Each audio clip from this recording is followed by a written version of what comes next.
just de-stressing. What's going on, everybody? We're back. It's the Bourbonists. The boys are back. Ma called. The boys are back. Oh, yeah.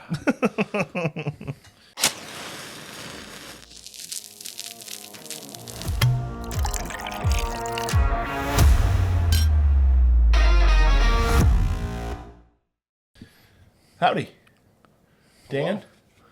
Howdy, Joseph. Howdy, Dan. Howdy, Adam. Your turn. I did it. Oh, we are smoking this Pot. It was 420 yesterday. What was? The date.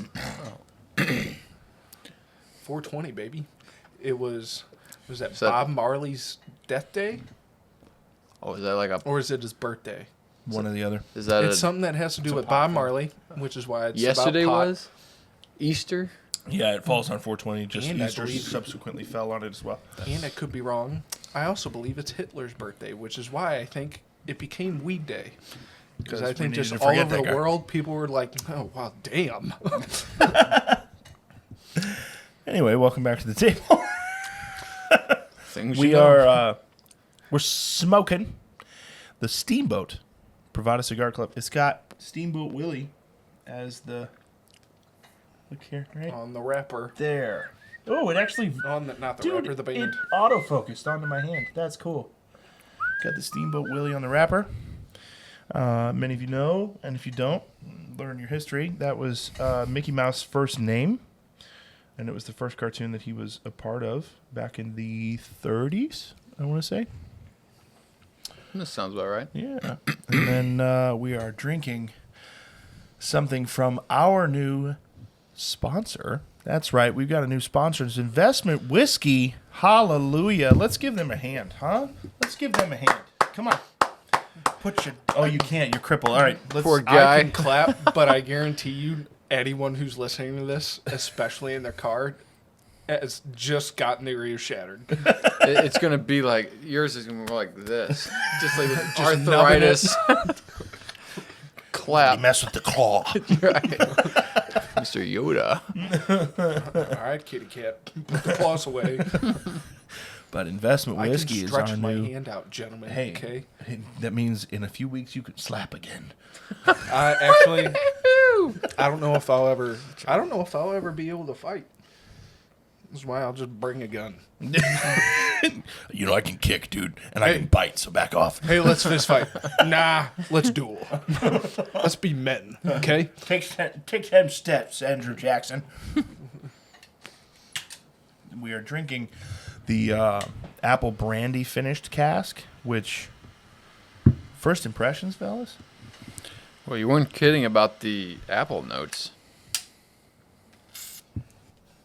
It is Granny Smith apple all the way. But it's not, and this is because we've had Mike on an episode before, and that's one of the main people behind it. Yes, I believe. the main guy behind it. Well, I know there's 5 investors, Yes. which is Okay. if you're able to find this, it's in some local shops, especially down in Union, and I Arnold. know they're in Wine and Cheese, ABV Barrel, that's down in Union. Yeah. So Michael is the executive bourbon steward. You're right. Yeah. On their label, it's a bull with horns up, which represents a bull market because they're all investment managers. That's and clever. Tell us about the jewels. And then it's got a A crown with of 3 jewels. It's got 5. What do you call those? 5 tops, 5 arms, 5 crests, I guess, or 5 points. A there you 5-pointed crown, which represents the 5 investors who are part of Investment Whiskey, and then the 3 jewels are for Single barrel, barrel strength, and then finished. And they're one of the very few people, if not the only one that I personally know of, that does all 3, and that is why so each and every offering that they have has to be all 3. Has to be single barrel strength, and finished. Wow. Most of the time, people don't finish a single barrel. All right. So here is. We always finish ours. Yeah, We finished the bottles. That's what I mean. I don't think I've ever drank a full barrel yet. We just I don't know. The amount of whiskey I've drank in my life, probably. Aim up. aim higher, folks. You're right. So here's the incredible story behind Apple Brandy. So we collaborated with Colonel Steve Akeley of the ABV Barrel Shop and head distiller Demetrius Kane. Shout out Demetrius. Hey, buddy. Of Nobleton's Distilling House to create this Ozark American whiskey finished in apple brandy casks. It's a signature 51% corn, 45 rye, 4% barley mash bill, and 52.5% ABV, so it's a 105 proof. The whiskey was aged in a barrel made from a tree on Demetrius' farm and came from the northern corner of his northernmost rick house. It's called a ground barrel, meaning it was stored on a dirt floor and incredibly rare in the whiskey world. After hand-selecting the whiskey, we allowed it 3 weeks to soak up just the right amount of apple brandy influence. The brandy was previously aged for 4 years before bottling. Wow. The nose is green apple, a hint of caramel, or caramel if you're a douchebag. The palate starts as a solid whiskey and adds a complement of Jolly Rancher green apple candy, caramel sauce, and peanut. I can see that. This would be a great, like, Thanksgiving... Mm-hmm. You know, after you've had dinner and dessert. Oh, yeah. Mm-hmm. This would be a great sipper. You know what? We should have saved those turduckens. The turducken cigar for this. Oh, well. Oh, well. Life goes on. Next we move time. forward. That's right. We never look back. But, new shout-out. Seriously, not new shout-out. A shout-out to our new investors. Investment Whiskey. Thank you so much for sponsoring us. We can't wait to do oodles and gobs of things for you. So... videos, work, and all that stuff. Really excited. Michael is a stand-up guy. So is I think I've met all the investors except for one. But I know Michael and Dave the best, and both of those guys just stand-up guys. You know, both in financing and both just fantastic human beings. Michael is a very accomplished bass player. Plays at his local church. Plays. In a band called the Retro Nerds, which is very, very popular around St. Louis. Just a great band of gentlemen. So, with our new... I don't know, was I like gangster rapping there for a second? With... Yes. Waving my hand. Yes. Can't see me, John Cena. They do that. With our new... investor or our new sponsor, and coming off of talking about dating, I thought, what better time to talk about the topic of loyalty in relationships, in business, and to yourself, which is something that we lose quite often, I think. Yeah. We tend to not be as loyal to ourselves as we are to others, and then we tend to lose ourselves because of that and that sort of thing. Does that make sense? Yeah. Am I rambling too much? No, cool. You're talking. I'm giving you space. If you want, shoot. If you want me to talk over you, just let me know.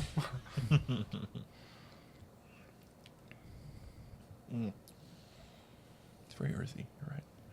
Yeah. Very earthy cigar. It's clean. That's It nothing. is clean. We never have a. There was only one weird cigar from Privada, and I think it was just because my humidor was off. Yeah, but which you one remember was that? It was like the gold. With the gold etching on the wrapper, I forget what it was. The Placencia one? No, those can't help it be good. We smoked it early on. It was like episode 4. I was gonna say the only bad, and it wasn't even bad. It's just completely unexpected. Yeah. Actually, no. I would honestly clarify it as bad, in my opinion. Unacceptable. I'm not gonna lie. Would never smoke it again. Even Makes if me not want to be loyal. You understand? Even if 10 someone, out of 10 would not recommend. even if someone gifted it to me, I still. Yeah. You'd use it as a fire starter.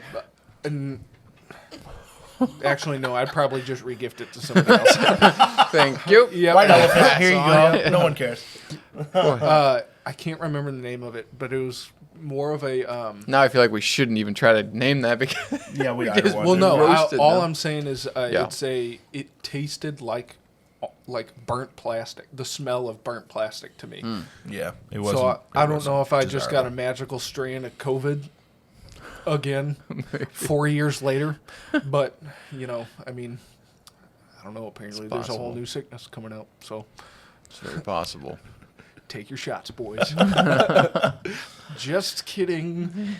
Well, actually, take your shots of investment whiskey. It helps. Dude, it Yes. does. It does help. Dude, it's so good.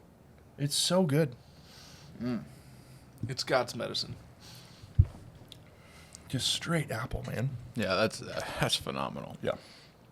Well, so I was actually thinking about the loyalty thing earlier. I don't want to be, I don't want to talk too much, but I think, so like we kind of have a copacetic kind of or symbiotic relationship with Billy G's, kind of give and take, sort of here and there.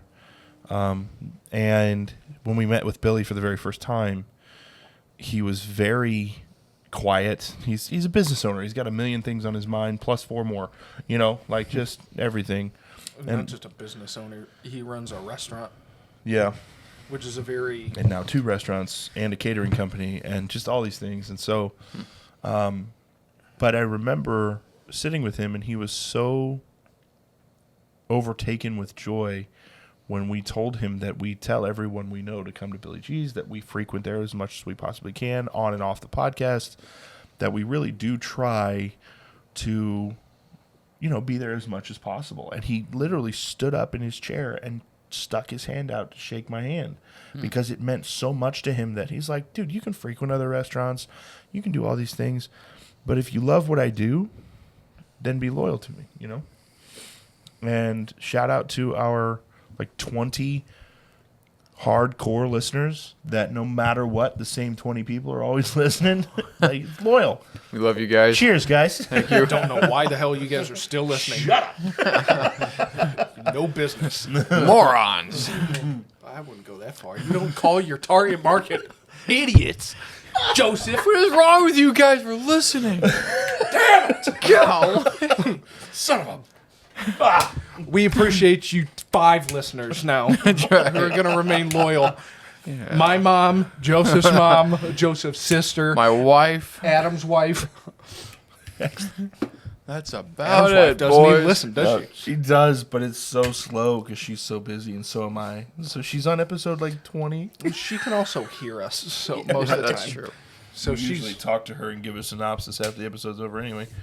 But is there ever there was don't cough on me. God. Get your shots for people like Adam. Just going around. just go to a vet. Adam's just going around licking hand poles, coughing on everyone. What's a time when you guys felt that loyalty? Do you remember? Okay, come on, brain. Words. Word salad. Do you remember the first time that you came in contact with loyalty? Do you remember the first time that you were like, wow, or came Never in met contact with someone? Is that a family name? Never met her. But came in contact with someone who you were like, I'd die for you because I know you would do the same for me. You know what I mean? I mean, aside from Jesus. Well, I think the first one that was, mine's kind of easy. We shared a womb together.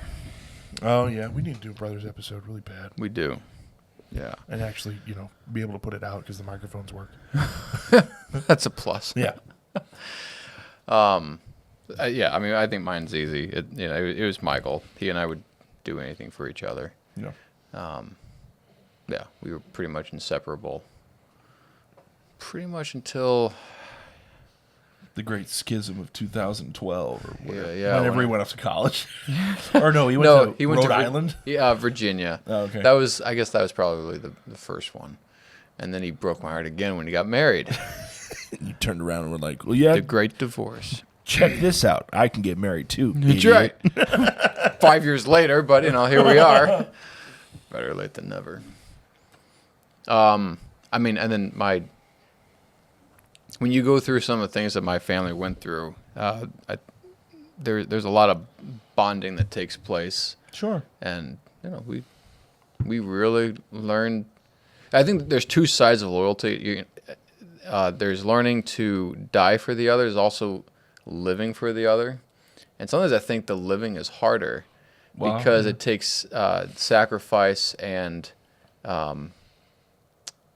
Dying is easy, living is hard. I think so. I mean, Yeah. just in life in general. But like, 100%. if I'm going to live for you, you could also say to really love someone well, it's to, will their good. So, and usually that's at your own expense to some degree.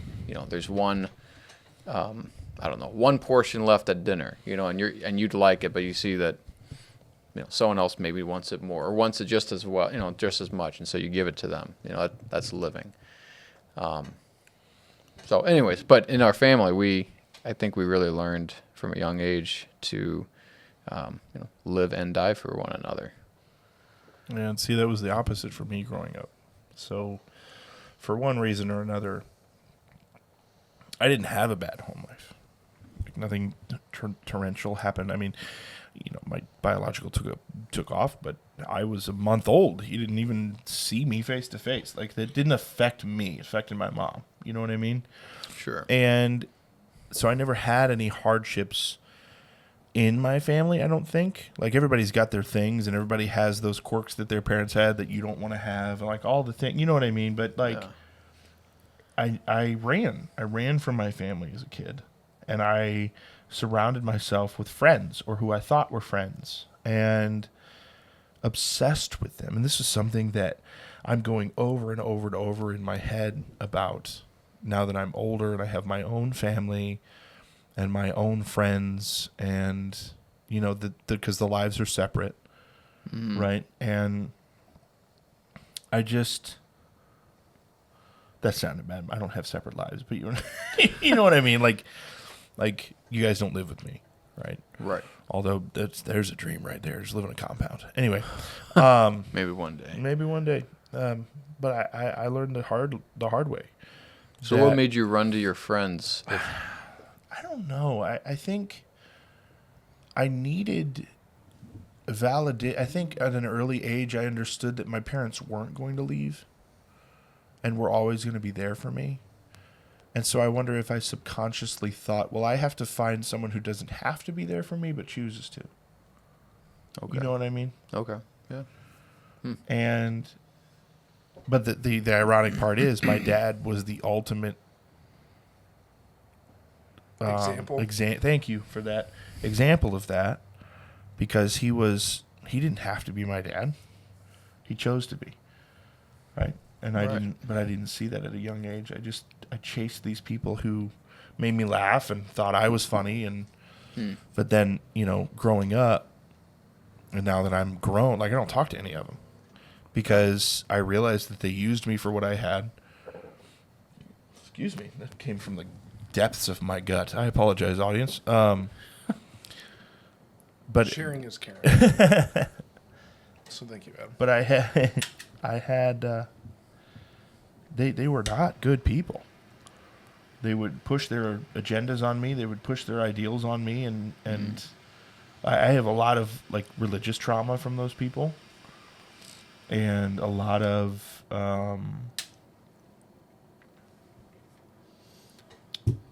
just a lot of things that I think about it, and my family's questioned me later on in life, when all of them got married and all. Like I guess I was at 3 of their weddings. So there was 4 siblings that we were really close with growing up. I was at 3 of their weddings, and then the 4th one, who I would maintain I was the closest with, didn't invite me. But I didn't invite him either, because we're 2 completely separate people, and through counseling and different things, he was not a nice person to me growing up.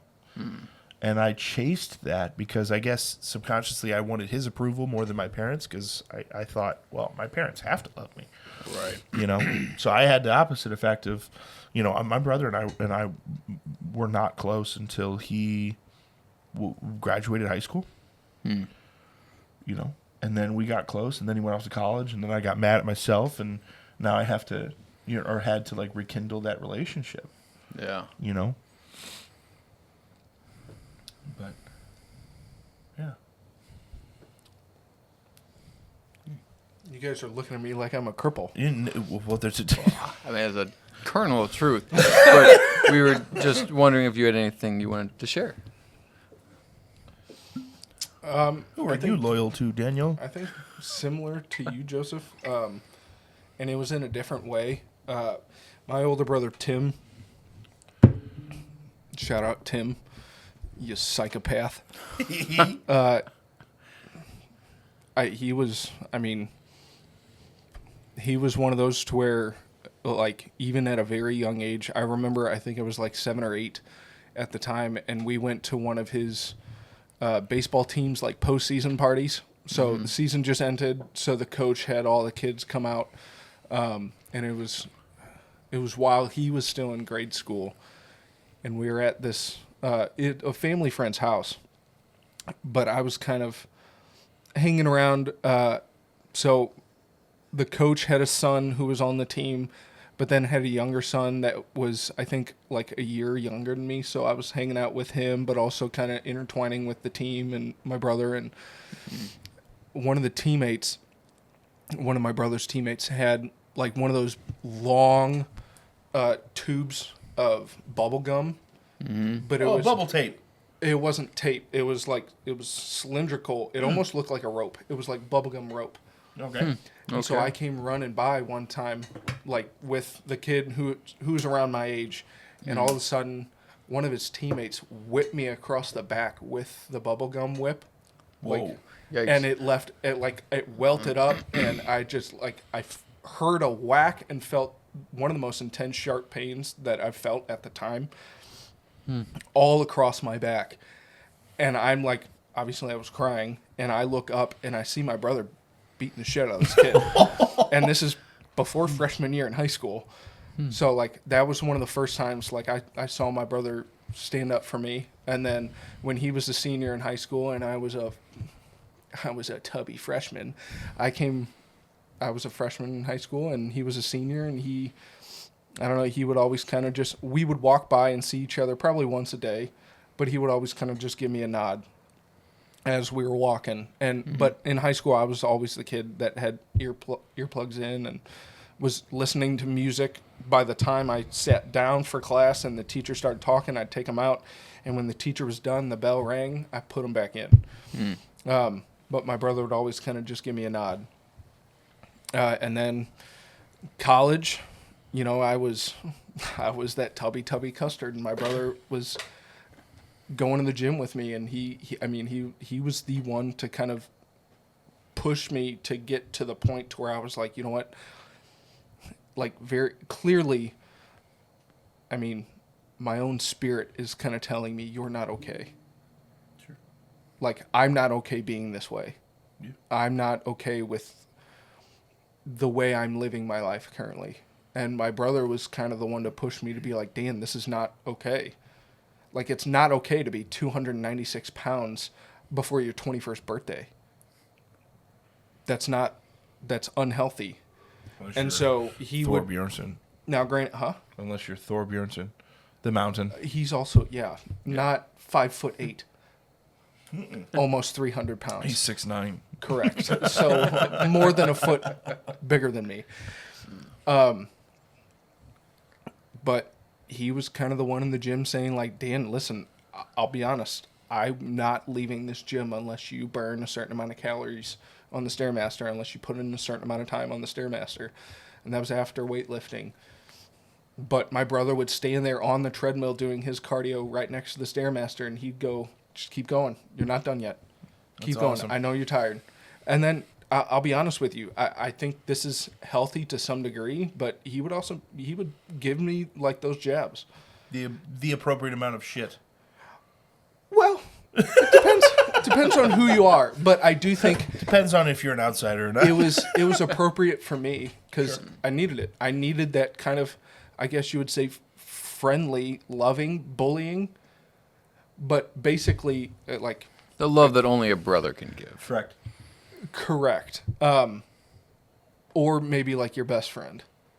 But you got to know that it's coming from a good place. And I'll be honest, even at that time, I didn't really think it was. Because I wasn't just hearing it from him. I was hearing it from myself, especially. But I was also hearing it from kids at school. So it just felt like it was another chink in the armor.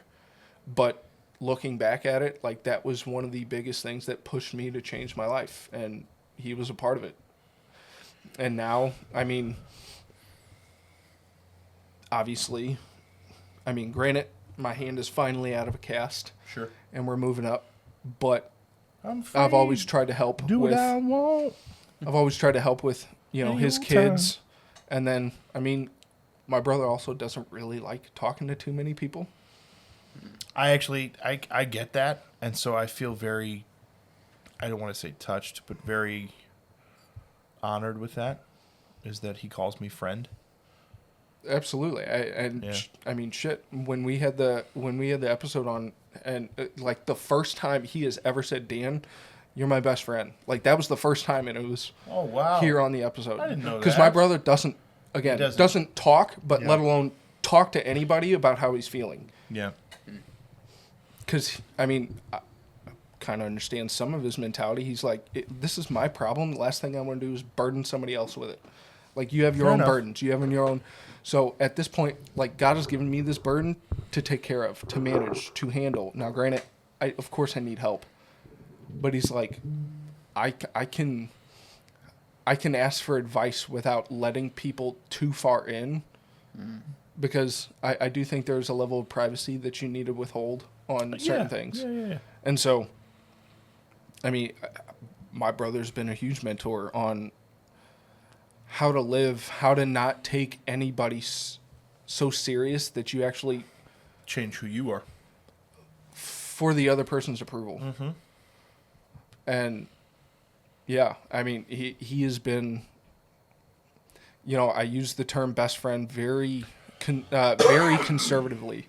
I don't call too many people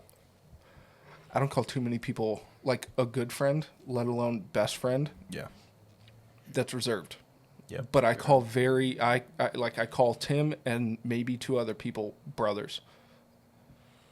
Like brother is, and this is something my dad has always ingrained in us. Family is everything.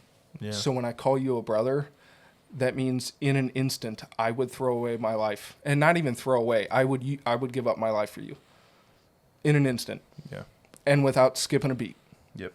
Because I know that if I saved any one of my brother's lives, I know that I live my life well. And I know I live my life correctly. Especially as a man.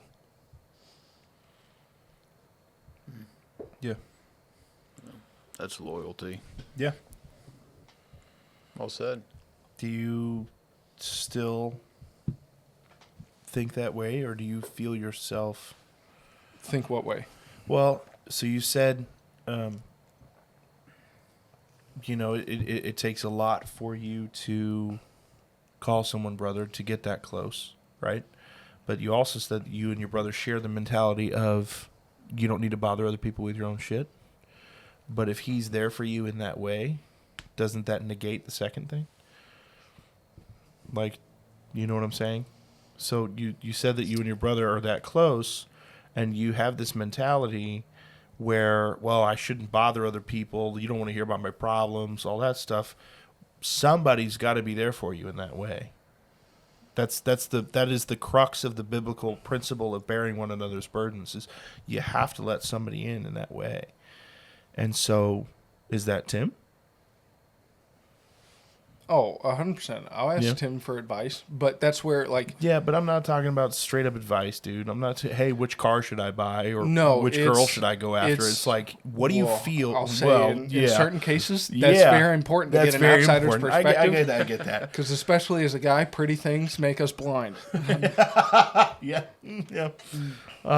But I've been. I'll just say, yeah, listen, I'm a sucker for marketing in more than one way. Mm-hmm. And so when the casing's beautiful, sometimes it can make me blind to the inner workings. But that's what I'm talking about. Is he one of the ones that you share the inner workings with? Yeah, I'd say yeah. To a degree. To a degree. Yes, because I do think even on those inner things, there's a way to let people in.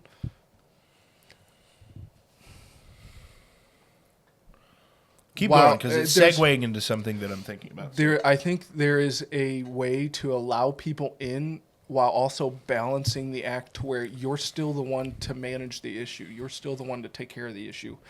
Because you don't want to let somebody in too far to where they're just kind of taking care of it for you. Interesting. So,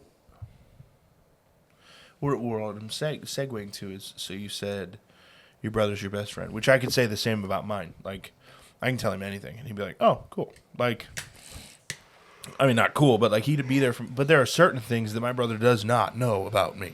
I killed the guy. Oh, cool. Where are we hiding the body, dude? Like, that's my brother too. But in the same instance, there are certain things that I will never tell him because it is my brother. Yeah. You know what I'm saying? Like, there are certain things that I've done in my life and mistakes that I've made where I'm like, you're never going to know about that. Because you don't need to, because we're close in a way that other people never will be. And so when you say your brother's your best friend, then there are, I guess, what I'm getting at is, do you struggle with anyone knowing the true inner workings? No, because I think personally, no, because I think if you truly know me, then you know me. Yeah. I mean, especially now, I've come into a point to where I not only accept myself, but like, this is gonna sound so new age. So Careful, Dan. I love myself, bitch. But like, I do, like. I see the gift. I am able to see a lot better than I was able to. The gift that I am. The gift of who I am and how much of a gift to other people that I am.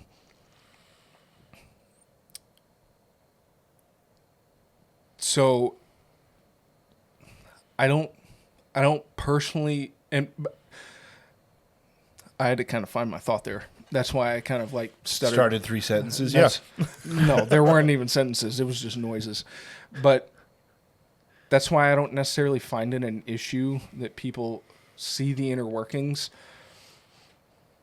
I also do have the mentality of not everyone needs to know everything.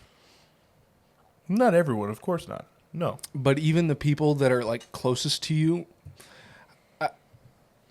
I think there's a way that you can balance it to where you let them in to see who you are, to see what you're struggling with.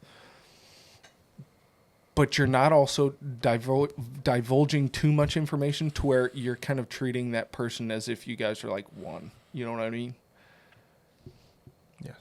Like, because again, you are two separate individuals. And I'll be honest, actually, now that I think about it, maybe I do struggle with that a little bit. Because my mentality, especially lately, is no matter who I talk to, no matter what I tell them, it doesn't matter how deep I go, it doesn't matter how shallow I go. At the end of the day, that person's still going to go home and still going to focus on their problems. So most of the time, what I mean by that is that person's still going to kind of just forget. Because they've got their own problems. And that is totally understandable. Like, you have your own issues. So that's where I guess me and my brother kind of come from, is you have your own issues to kind of deal with. Right? My problems aren't like earth-shattering, and it's not going to bring humanity to its knees. So therefore, like, number one, my problems aren't necessarily your problems. God gave me those problems for a specific reason. It's to make me better. So I can't let you manage my problems. Number two, actually, no, that's actually both points into one sentence. God gave me those problems to deal with because I need to become better. So therefore, if I think it's a very slippery slope to where you can divulge. I'm hesitant to say enough information. It's a very hard teeter-totter to balance of divulging enough information to where God can bring you some advice through somebody else, because God works through others,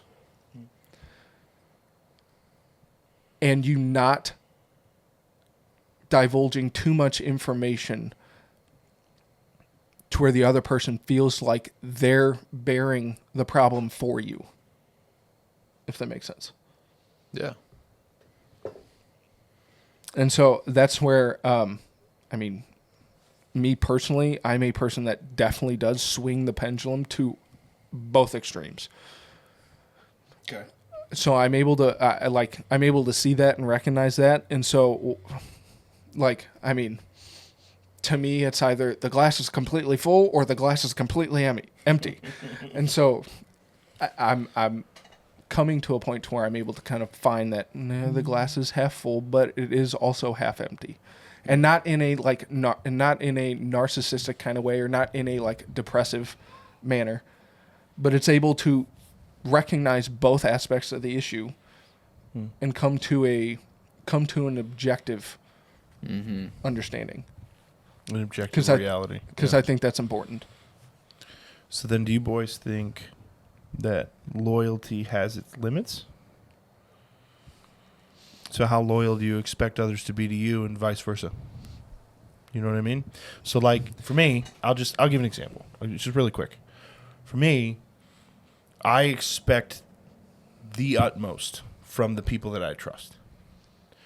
I expect to be able to come to you, tell you literally anything, and you, first of all, not judge me, unless it's sinful. Then you're called to judge me, right? Sure. But to an appropriate extent, I guess, of judgment. But I expect, I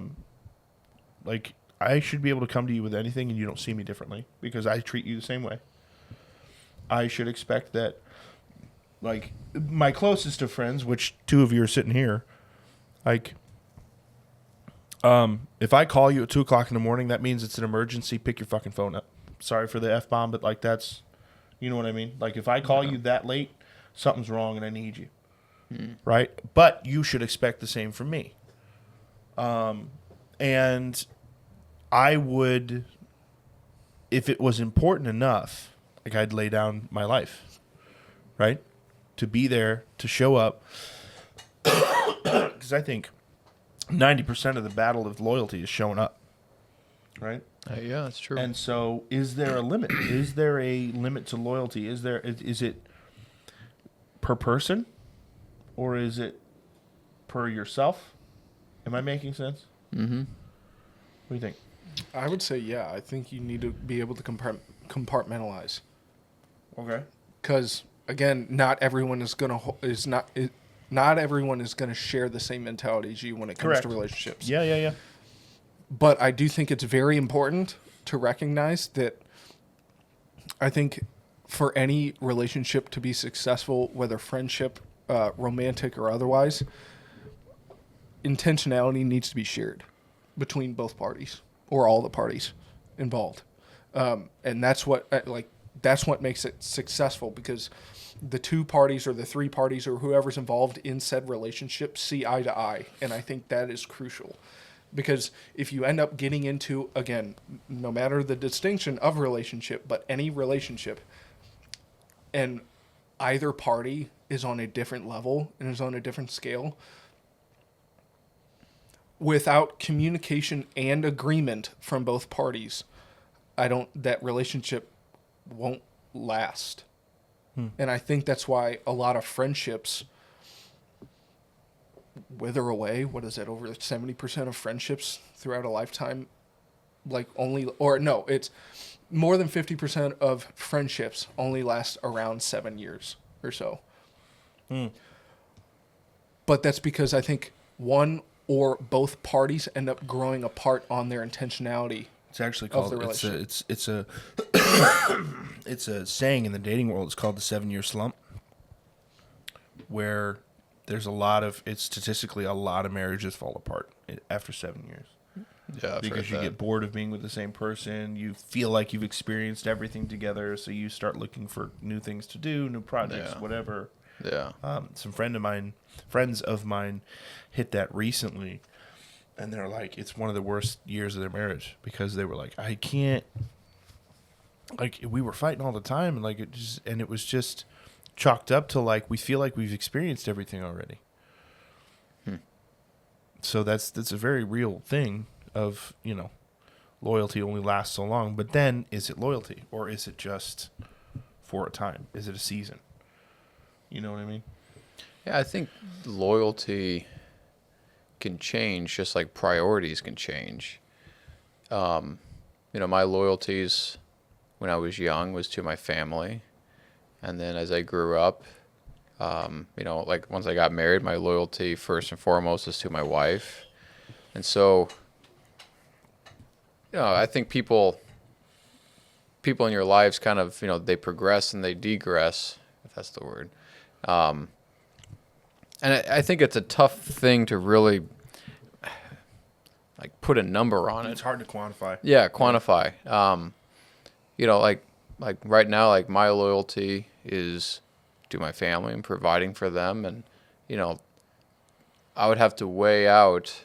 Okay, can I throw can I die for this other person and then not be there for my family? Is that the right decision? Sometimes you don't have the chance to really think that all the way through, and you just have to make a snap decision.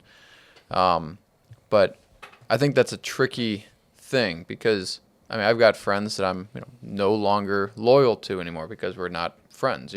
They've fallen more in the peripheral of my life. They've moved away. They've changed. We've drifted apart. So my loyalties no longer need to be tied up with them. My loyalties have been freed up, and I can now focus on other things. But the way I look at loyalty is, I'm not going to betray you, but that doesn't mean I have to give my life to you either. I can be friends with you, but there's no ownership there. I'm not going to betray you. If you share something in confidence, I'll be loyal and respect that and, keep that to myself. But am I going to be at your beck and call? No. Not in a hard line way. Oh, sure. So in that way, yeah, I guess I think there are degrees to loyalty. Yeah, and I think I don't think there's anything wrong with that. Because you can follow someone blindly. You could be loyal to a fault, as that saying goes. And I think like that would be the extreme end that you would have to be guard against. You shouldn't be loyal to a fault. I guess in most cases. But and too, it depends on who you're loyal to. So my wife and I, we are committed to each other for life. So yes, to her, I will be loyal to a fault. But then at that point, is it a fault because it's your wife? Right. No, it wouldn't be. But like in the, if she's going around mass murdering people. Still loyal, gonna back off a bit. Yeah, listen. I plead the fifth. I've never met this woman in my life. Right. Marriage certificate says otherwise. It was a different one. I don't know what to tell you. Yeah, I'm not Josephine.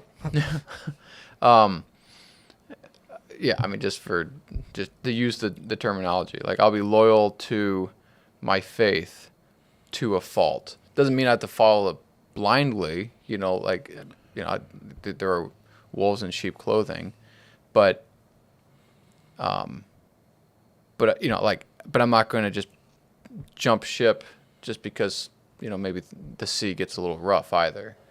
So I think that there's varying degrees and some amount of prudence. Just because someone's loyal to you doesn't necessarily demand that you have to return that. Yeah, I don't know. Yeah. Well, then I want to bring up Jonathan and David. So Jonathan in the Bible was Saul's, I believe, son. Yeah, was the son of Saul. Okay. Son of King Saul. And David was, a member of Saul's army, and said that he entered, believe it's 2 Kings. I can't remember. It was like 12 or 18. I don't know why I'm getting those two numbers. But so when he saw Jonathan for the first time, he walked into the the tent. So they were on the battlefield. They walked into the tent. He saw Jonathan and instantly loved him more than his own soul. And so he disrobed, so took off his armor to show Jonathan that he trusted him 100 completely. And then wept bitterly when Jonathan was killed. So it was more than a best friend. It was more than a brother. I loved him more than my own soul. And so I guess my next kind of segue is, so how do we as men gauge the loyalty? And you brought it up a little bit, like your wife is end all be all, die for, live for, everything, right? That is the crux of loyalty, or it should be. Mm-hmm. So how do we as men gauge who we can be as loyal to, or loyal enough to? It's like with your work, with your boss, with your work relationships, with your friendships, with your brotherhood, with your business partners, / brothers first / Godfather / tried to be Godfather, but my wife wanted to keep it in the family. / cripple. / slighted. But I'm just Jordan. I'm just kidding, dude. Like, but you know what I mean? Like, how do we gauge as men how to be loyal, how much to be loyal, how often to be loyal? How, you know what I mean? I don't know. First thought is that's why you get to know the person. Spend time and get to know the person, because then I think you, during that time, are consistently, or you should be consistently discerning. Mm-hmm. Sure. First of all, how much can I trust this person? Right. And then second, is this a person who's gonna again reciprocate that trust and loyalty back? And I think actions speak way louder than words. Right. Because people can blow smoke up your ass all day long. Which sounds kind of painful. I think there's a spirit of discernment. That's, I think, what you're getting at. Yes, 100%. And I think, I think sometimes it's recognizing like the goodness in them, and the spirit of God dwelling within them. Like I've known some very good holy people, like, and some very good holy priests, and just like right off the bat, similar to that, of like just instantly, I trust this person. Yes. You know, and I would be loyal to this person. And, there was a priest that really helped me in discerning my period in the seminary. He encouraged me to join the seminary to discern it. And I trusted him completely. And, to this day, he's never done anything to betray that trust. And, now our paths have gone our separate ways. A priest is very busy. He changed dioceses and parishes and things. But like when he was at my parish, I felt very loyal to him. He could have, he'd asked me, the night before, hey, could you serve mass with me tomorrow morning? Server dropped out. Yeah, absolutely. Without a second thought. It was, even if I was tired, it was worth it. That's a hard thing to describe. It happens. There's a welling up of the spirit that just you can't really describe it. But it's something you know when it's there because you feel it, and and it's more than just a feeling. There's like this imposed upon knowledge that just enters into your brain. Like, I can be loyal to this person. Right. This is someone who deserves my trust. It's hard to describe that, but you know it when you feel it, but you can't fake it. You can't force it either. It's kind of a difficult thing to really pinpoint. Pinpoint. That's a good word for it. Well, and I'd say that's because each relationship is very fluid. It's very individual. Sure. Because obviously let's say it's just a friendship between two people. Both those people are very specific individuals. And the relationship of both personalities coming together is like it's gonna ebb and flow, because you as an individual ebb and flow on a daily, if not hourly basis. Mm-hmm. Just through the emotions you're feeling, the experiences you're getting, so that's where, like, yeah, exactly what you said, Joseph, and kind of what I was saying earlier. Like, it takes a spirit of discernment. You kind of have to take a step back and look with an objective lens, and just kind of recognize, how do I feel around this person? How do I feel like I can trust them? Have they given me reason not to trust them? Have I told them something kind of in a little bit of confidentiality, and all of a sudden the next week, everybody knows about it? Or is it one of those things that, when we speak in private, is there that level of confidentiality that I can sense? You can trust that it's going to stay in private. Right, because even someone can go, listen, this is going to stay between you and me, and then next thing you know, once you turn your back, they're talking. Right. Because, again, I'd honestly say just the way our society is nowadays, words don't mean anything. And that's why I always say, this is why my grandpa said, Dan, shut up, open your eyes and ears. Yeah. Because you will learn everything you need to learn if you just give someone the space to show you.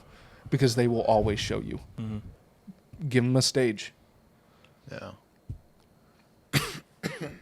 Well, it wasn't me this time. You've been doing it. Okay, but that's okay. You had 3, he had 1. That's his quota. Thank you, Dan. He has to wait for your 3rd. That's right. Okay. Well, I think. Well, first of all, anybody tells me anything in confidence, you better know that my wife's going to know, because we're the same person. Like, I share everything with her. Right, but I don't. Yeah, I do to a degree, because I think I also have to protect not her. Not everything. Obviously, the nitty-gritty details, no. But, maybe a general overview of it. Right. There's something. Is there... I guess the answer is almost a resounding yes. But is there a... Are there things that you haven't told people? Yeah. There are some things that I think happen. And does that quantify or qualify as loyalty to yourself? To protect those around you and therefore keep certain things hidden? Does that make sense? Yeah, I think There there's... could be to a degree. Yeah. I don't know. Personally, I don't know if it would necessarily be deemed as protecting others, or if it's just there are certain things that some people just don't need to know. Yeah. I mean, there is such a thing as a private life. Certain things, prudence. Yeah, exactly. Prudence. And that you shouldn't live a double life, but there's... Well, I say that more as like, that's one thing. Like, living a double life, that's not good. But there are, certain thoughts that run through our minds that, like, it's better just not to give air to it. Right. It's like a flame. If you let too much oxygen get to it, it gets, it gets hotter. So, no, I think there are just some things. I think there's also a season for things, too. Like, it's on the first date, for example, you don't just dump everything on the woman. Whoops. You shouldn't. There's a certain amount Check, of... please, she's paying. I think there's a season of life for everything. And, not pushing it, not rushing it. It's got to come up in the right moment. And I think there's a certain amount in that God gives a prompting, like, this is the right time. You're ready to share, and that other person is ready to receive. As opposed to, well, I want to share. I hope you're ready. So here it comes. I think when you do it like that, then I think that's when you can start burning bridges, hurting friendships. People can see you in a different light. But, yeah, I think if you just kind of take a breath, take things in strides, wait for the right moment, I think it comes out a lot better. Mm-hmm. And if the moment never comes, that's fine. I mean, not everything has to. Some things can just kind of pass in the rear view and stay behind. You ever feel guilty for those things? Guilt is a weird thing. But you ever feel burdened by things that you can't trust anyone to know? I'm getting real dark here if you look about it, but like, I don't do you ever feel guilt for things or things like, oh man, like I'm carrying that around, but nobody knows about it? You know what I mean? That might be getting a little too personal for a podcast. No, not asking you to share those things. No, but just, I mean, I think things come in people's lives that you just can't quite find the words for it, and you just can't quite share. Yeah. So yes, I think most Yeah. people probably will have, at least one thing in their life like And that. share it. Don't.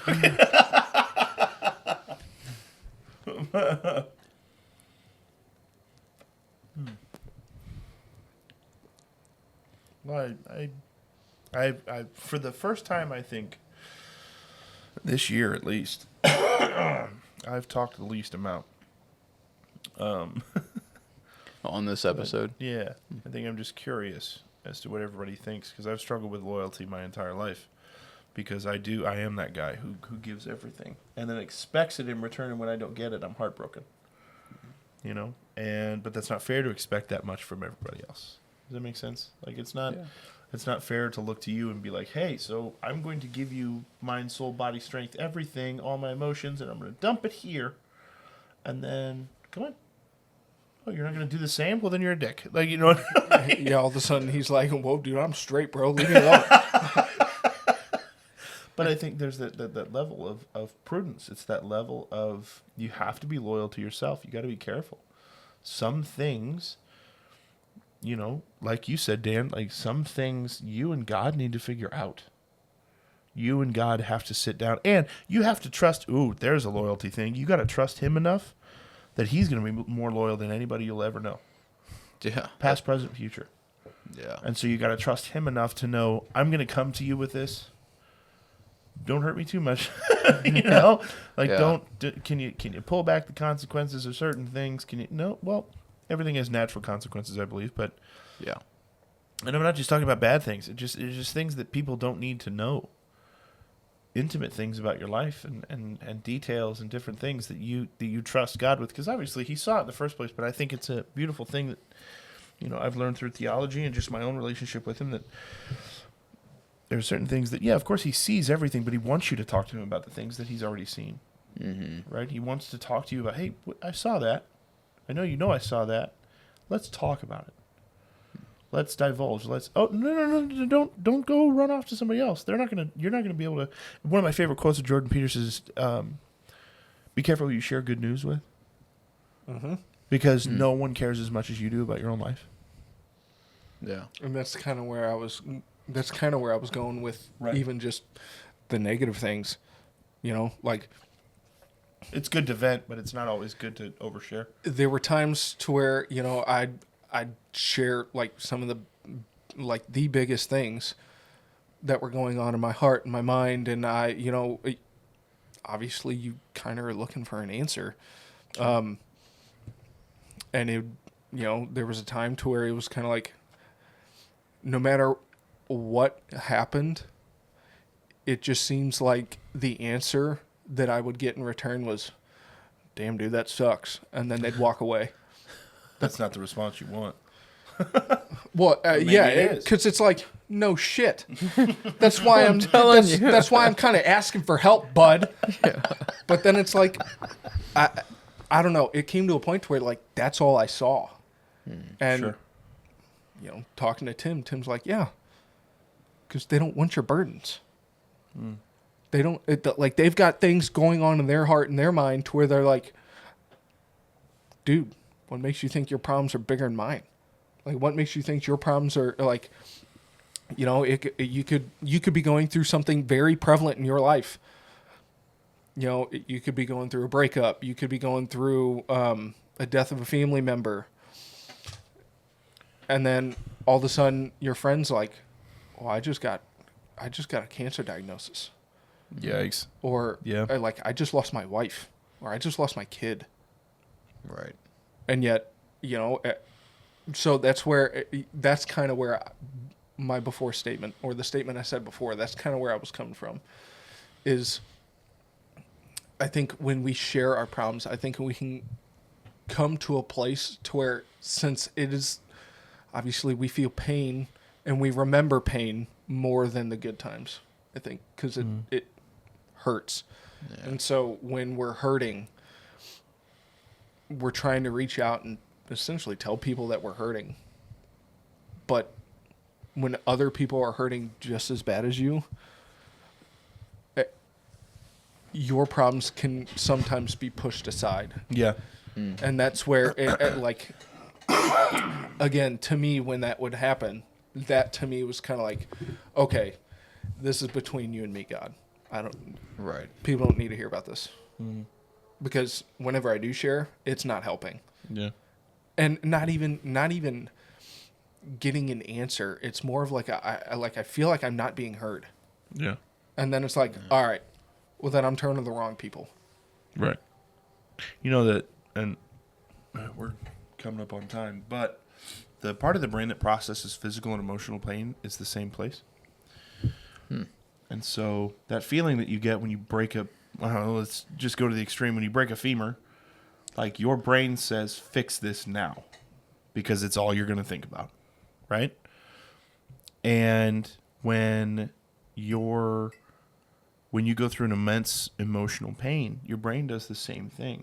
And so those people who are like, here, I'm just trying to vent and I'm just trying to blah, blah, blah, and whatever, like it comes down to like selfishness, because it looks like and it feels like and sounds like selfishness. It sounds like you are only caring about you, right? But your brain's doing it for you because it's like, this needs to go away. I need to fix this. Yeah. And so when you come up against someone that you call loyal and someone that you consider one of your best friends or whatever, and they're going through a hard time, and then you butt up against them with a hard time, they're not going to be as receptive because they're going to want to talk about their shit as much as you talk about yours. It's not anything personal. It's just that is that line. That's that line of loyalty. It's like there are certain aspects in certain scenarios where you're like, I need to have grace for you, and you need to have grace for me. We're just going to kind of word vomit on each other for a minute. Right. But then understand that we're going to go our separate ways because you can't help me and I can't help you right now.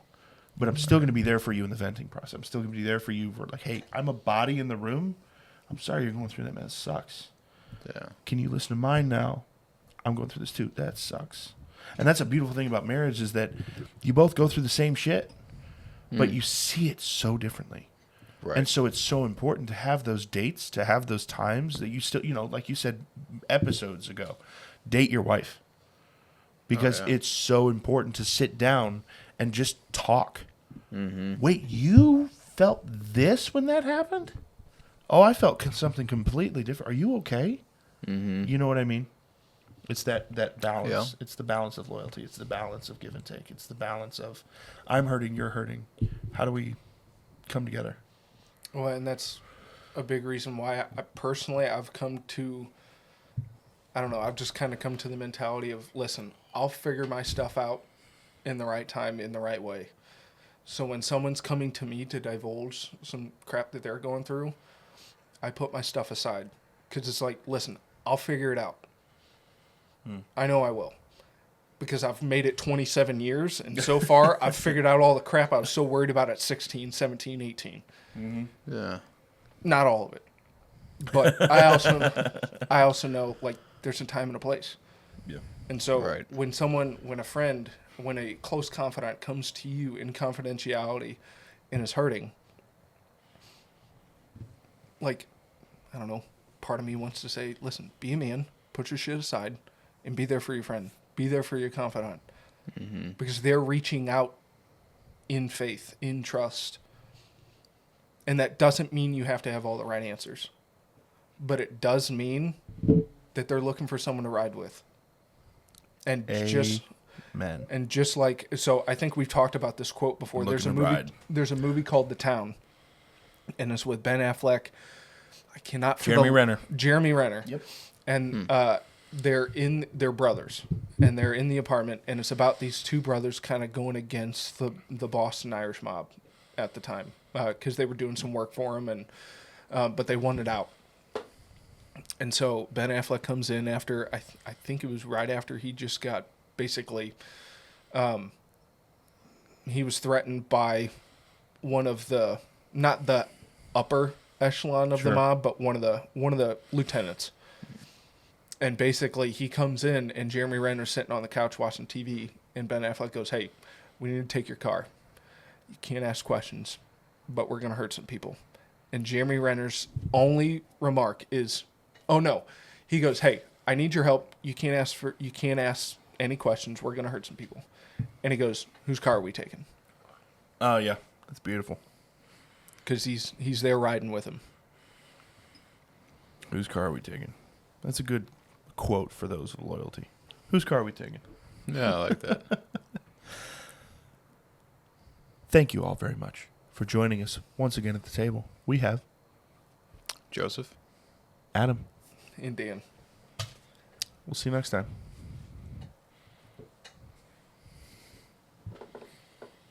What, you want me to? Bye, bitch.